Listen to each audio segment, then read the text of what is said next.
നമുക്ക് ഉച്ചക്കത്തേക്ക് മീൻ കണവയായിരുന്നു. ചേട്ടൻ ഇന്നലെ രാവിലെ കൊണ്ടുവന്നായിരുന്നു. ഞാൻ ഇന്നലെ രാത്രി തന്നെ എല്ലാം വെട്ടി വൃത്തിയാക്കി വെച്ചായിരുന്നു. രാവിലെ ഇതേ എടുത്ത് സാധാരണ എപ്പോഴും ഞാൻ റോസ്റ്റ് ചെയ്യുന്ന പോലെ തന്നെ പൊടികളൊക്കെ പുരട്ടി ആദ്യമേ എണ്ണയ്ക്കകത്തിട്ട് ഒന്ന് മൂപ്പിക്കും. മൂത്ത് കഴിയുമ്പോൾ നല്ലതുപോലെ വെള്ളം വരും. ഈ വെള്ളമൊക്കെ പറ്റി എണ്ണ തെളിഞ്ഞു കഴിയുമ്പോൾ അതിലോട്ട് സവാളയും കുറച്ച് വെളുത്തുള്ളി ചതച്ചതും ഒക്കെ ഇട്ട് നല്ലതുപോലെ ഒന്ന് മൂപ്പിച്ചെടുത്ത് കഴിഞ്ഞ് ഇറക്കുന്നതിന് മുന്നായിട്ട് കുരുമുളക് പൊടിയും മസാലപ്പൊടിയും തക്കാളിയും കുറച്ച് കറിവേപ്പിലൊക്കെ എടുത്തിട്ട നമ്മുടെ അടിപൊളി കണവ റോസ്റ്റ് റെഡി. ഇതിൻ്റെ ഡീറ്റെയിൽ ആയിട്ടുള്ള റെസിപ്പി ഞാൻ ഈ ചാനലിൽ തന്നെ ഷോർട്ട് വീഡിയോ ആയിട്ട് ഇട്ടിട്ടുണ്ട്.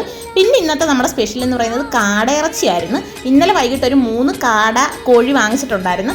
അവർ വൃത്തിയാക്കിയെല്ലാം തന്നതാണെങ്കിൽ ഞാൻ വീട്ടിൽ കൊണ്ടുവന്ന് ഒന്നും കൂടെ ഒന്ന് ക്ലീൻ ചെയ്ത് വസു മുഴുവത്തെ ഇട്ട് വറക്കണമെന്ന് പറഞ്ഞാൽ ഭയങ്കര ബഹളമായിരുന്നു. ഞാൻ പക്ഷേ വേണ്ട, അത് നമുക്ക് അത്രയും അങ്ങ് വേണ്ടല്ലോ എന്ന് പറഞ്ഞ് ഞാൻ 2 ആയിട്ട് മുറിച്ചിട്ട് വറുത്തെടുത്ത് നല്ല അടിപൊളിയായിട്ട് കാട ഫ്രൈയും ചെയ്ത് കണവ റോസ്റ്റും പിന്നെ ഇന്നലത്തെ രസവും ഉണ്ടായിരുന്നു. അപ്പം ഇതൊക്കെയായിരുന്നു ഇന്നത്തെ ഉച്ചയൂണിന്. വീഡിയോ ഇഷ്ടപ്പെട്ട നമ്മുടെ ചാനൽ സബ്സ്ക്രൈബ് ചെയ്യാൻ മറക്കല്ലേ. അപ്പം നാളെ കാണാം. ടാറ്റാ.